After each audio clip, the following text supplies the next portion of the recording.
ರಾಣೆಬೆನ್ನೂರಲ್ಲಿ ರಾಜ್ಯ ಮಟ್ಟದ ಕಾರ್ಯಕಾರಿ ಸಮಿತಿ ಸಭೆಯನ್ನು ಹಮ್ಮಿಕೊಂಡಿದ್ವಿ. ಈ ಸಭೆಯ ಉದ್ದೇಶ ಇಷ್ಟೇ.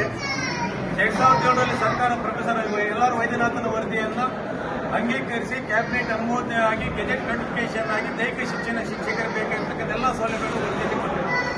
ಆ ವರದಿಯಲ್ಲಿ 12 ಅಂಶಗಳನ್ನು ಸರ್ಕಾರ ಅನುಷ್ಠಾನ ಮಾಡಿದ್ದು.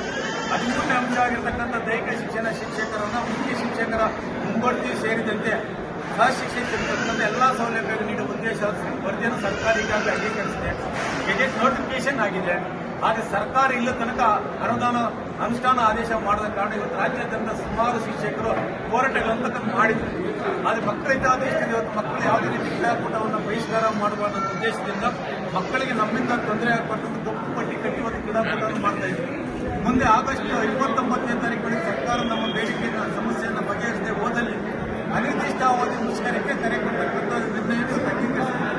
ಮೊದಲನೇ ಹಂತವಾಗಿ 29ನೇ ತಾರೀಕು ಕ್ರೀಡಾಂಗಣದಲ್ಲಿ ದೈಹಿಕ ಶಿಕ್ಷಣ ಶಿಕ್ಷಕರೆಲ್ಲರೂ ಸೇರಿ ರಾಷ್ಟ್ರೀಯ ಕ್ರೀಡಾ ದಿನಾಚರಣೆಯೊಂದಿಗೆ ಒಂದು ದಿನದ ಸಾಂಕೇತಿಕ ಸತ್ಯಾಗ್ರಹವನ್ನು ಬೆಂಗಳೂರಿನ ಫ್ರೀಡಂ ಪಾರ್ಕ್ನಲ್ಲಿ ಹಮ್ಮಿಕೊಂಡಿದ್ದೇವೆ.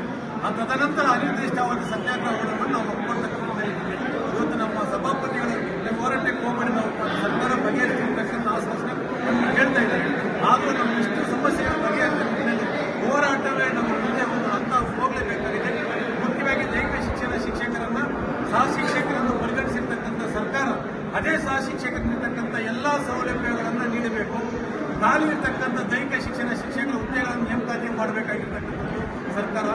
ಹೋಗಿ ಅದಕ್ಕೆ ಪ್ರಾಥಮಿಕ ಶಾಲೆಯಲ್ಲಿ ಏನೋ ಬಡ್ತಿ ಹೇಳದೇ ಇರತಕ್ಕಂಥ ದೈಹಿಕ ಶಿಕ್ಷಣ ಶಿಕ್ಷಕರನ್ನು ಕ್ಷೇತ್ರ ಶಿಕ್ಷಣಾಧಿಕಾರಿ ಕಚೇರಿ ಸಹಾಯಕ ದೈಹಿಕ ಶಿಕ್ಷಣಾಧಿಕಾರಿ ಹುದ್ದೆಯನ್ನು ಸೃಜನೆ ಮಾಡಿ ಮುಂಬಡ್ತಿ ನೀಡತಕ್ಕಂಥ ಒಂದು ಆದೇಶ ಆಗಬೇಕು.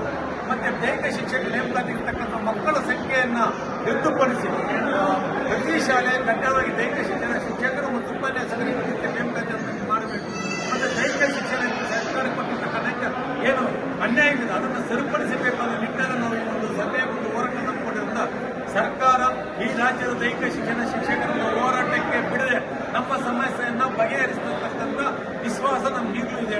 ಆ ವಿಶ್ವಾಸದಲ್ಲಿ ಇಲ್ಲಿ ತನಕ ನಾವು ಹೋರಾಟನೂ ಮಾಡಿಲ್ಲ. ಒಂದು ವೇಳೆ ನಮ್ಮ ಹೋರಾಟ ಸರ್ಕಾರ ಸ್ಪಂದನೆಯಲ್ಲಿ ಆಗಸ್ಟ್ 29 ಇಡೀ ರಾಜ್ಯದ ದೈಹಿಕ ಶಿಕ್ಷಣ ಶಿಕ್ಷಕರು ಬೆಂಗಳೂರಿನ ಫ್ರೀಡಂ ಪಾರ್ಕ್ನಲ್ಲಿ ಒಂದು ಸತ್ಯಾಗ್ರಹ ಮಾಡತಕ್ಕಂಥ ನಿಟ್ಟಿನಲ್ಲಿ ನಿರ್ಧಾರ ತಗೊಂಡಿದ್ದಾಗಿದೆ. ಎಲ್ಲ ರಾಜ್ಯದ ದೈಹಿಕ ಶಿಕ್ಷಣ ಶಿಕ್ಷಕರು ಇದರಲ್ಲಿ ಬಂದು ಭಾಗವಹಿಸಬೇಕಂತ ಕೇಳ್ತಾರೆ. ಮತ್ತೊಮ್ಮೆ ಸರ್ಕಾರಕ್ಕೆ ಮನವಿ, ದೈಹಿಕ ಶಿಕ್ಷಣ ಶಿಕ್ಷಕರನ್ನ ಈ ಬೀದಿಗೆ ಬಿಡಬೇಡಿ, ನಮ್ಮ ನ್ಯಾಯಯುತವಾದಂತಹ ಒಂದು ಬೇಡಿಕೆಗಳನ್ನು ಶೀಘ್ರವಾಗಿ ಈಡೇರಿಸತಕ್ಕಂಥ ಮನವಿ ಮಾಡ್ತಾ ಮುಂದಿನ ಹೋರಾಟಕ್ಕೆ ನಾವು ಸಿದ್ಧತೆ ಆಗಿದ್ದೇವೆ. Thank you sir.